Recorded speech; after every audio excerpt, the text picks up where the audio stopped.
All right, ladies and gents, in this video, I'm gonna give you a wall tree update. Then we got the footage when the deer ran through the garage door. And then we're gonna talk about my last upload and how it worked exactly how I knew it would work.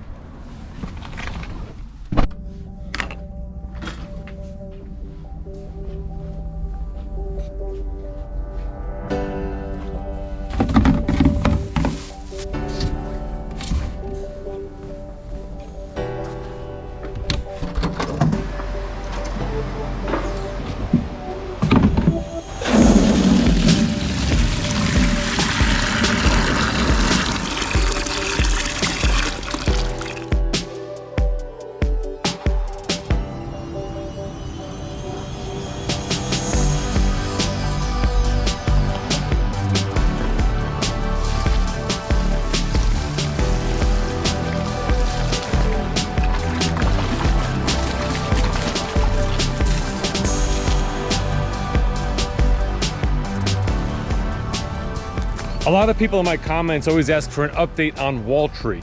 Now, if you're newer to the channel, you may not know that around 2.5 years ago, I took a tree or bush, whatever this is that we call wall tree. I removed it out of a wall that was falling and being replaced, and I transplanted it here on this side of the parking lot. Generally, I don't know what I'm doing in this sort of thing, so I just dug a hole and I put the tree in it and I tried to preserve as much of the roots as I could, and that's basically it. I let it sit. Now, what I did differently this year in this spring is I am like absolutely watering it all the time. And I take a garbage can like this, I fill it up, you know, a little bit better than halfway, and I'll dump it on here and let that water soak in. And that seems to have given great life to the tree. The tree was always doing okay. I was always suspect on whether it would make it or not.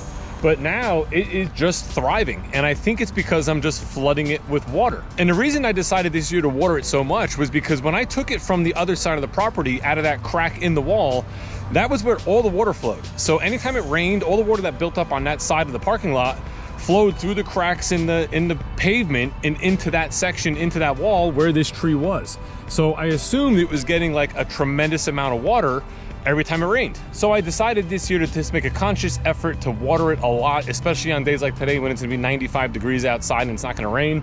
And it's proven to do very well. I mean, this tree is thriving. It's getting much bigger this year, and I just can't wait. I can't wait till one day when it's like 6-7 feet tall.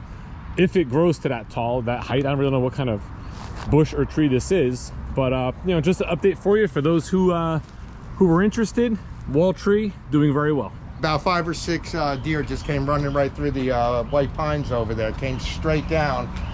Most of them hung a left that way, but one decided to go right through the window.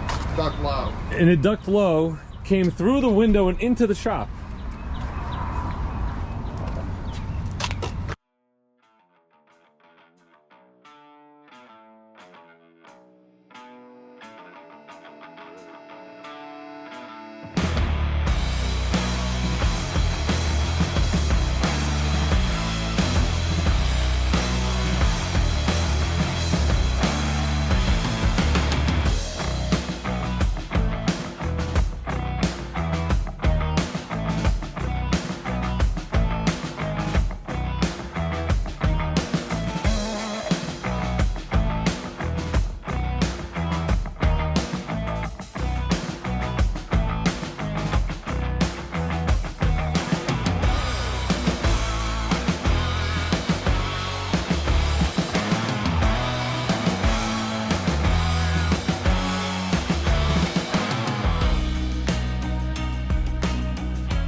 Let me also quick address range anxiety in the Corvette. It was a quick post I put up the other day because that is like the 3rd or 4th time since I bought the C8 that I would just drive the vehicle and all of a sudden the fuel light would come on, or all of a sudden I would realize I have like literally no mileage left in the car because the tank was basically empty. Now, the reason that's happening to me is because I'm driving an electric vehicle for so long.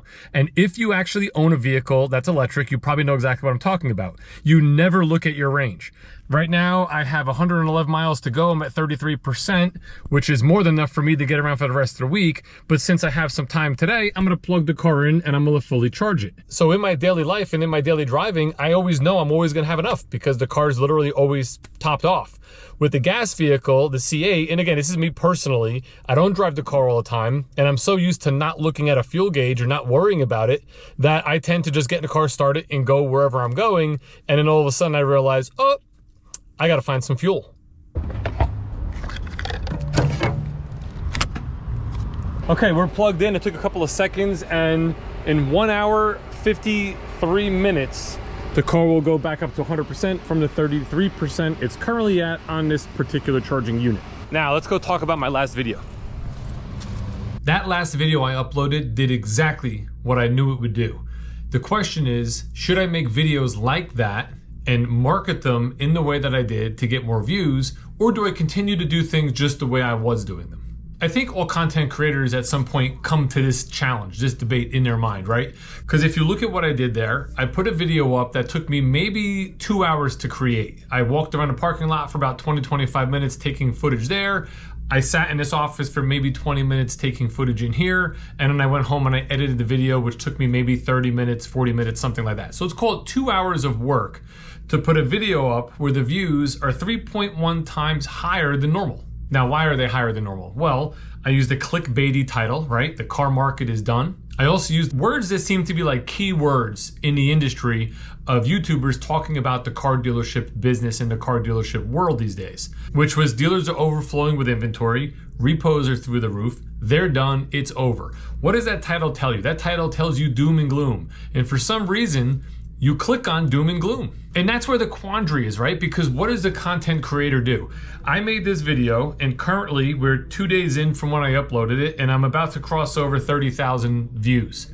My average video over the same time period, which I could tell you right now, let me go back a screen here, would be somewhere between 5, 6, maybe 9,000 views on average. So what should I do? Should I create content that's easier to create? Throw up some flashy thumbnails, some flashy titles that are kind of clickbait in nature because that's what the market is looking for, because you're the audience, you're the market. You click on the things you want to see. Or do I create the stuff that I normally create, which doesn't get as many clicks? This becomes an integrity issue for me, right? There are people out there that will put content out and they will say something incorrectly on purpose, knowing people are going to comment. They'll spell things incorrectly, knowing people are going to say something in the comments. And the more comments they get, the more the video gets pushed out, there's more interaction, the more views they get, the more money they make. And that was always something I was never willing to do. And really, I'm still not willing to do. I'm not going to do that sort of thing. I would like to think that the content I create stands on its own. And the message I have in that content is something that people can learn from, be impacted by, you know, get entertained with. And due to that result, they will then in turn like the video, comment on the video in a positive way, give the video a thumbs up, you know, and help the community, which I got to tell you, you guys are the best. I get a tremendous amount of love, tremendous amount of feedback in the comments that's positive. Of course, you're always gonna get the negative stuff too. I understand it, it comes with the territory. I got into the habit now because I do like to go back and forth a lot with people, but if something rubs me the wrong way, I'll just remove it. You do it enough, I'll just block you.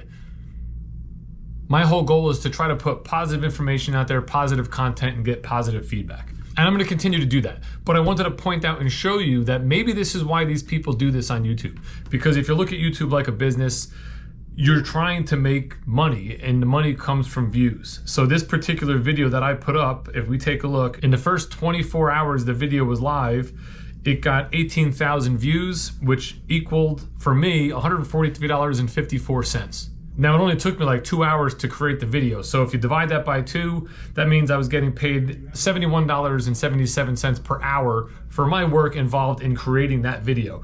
That's only for the first day. Since then, it's got another 12,000 views on it. So we're gonna make more, and it's gonna stay on YouTube forever. So it'll constantly gain and just pay you a little bit each day. And it adds to like your monthly number as far as the income you make. Again, it's a numbers game. The more videos you create, the more views you're gonna get, the more money you're gonna make. But again, the question is, do I just make like the easy videos like that last one and play the YouTube game to get the views? Or do I spend the time and energy to create what would be probably about 3 to 4 videos to equal the same dollars I got off that one? Let me know what you think in the comments.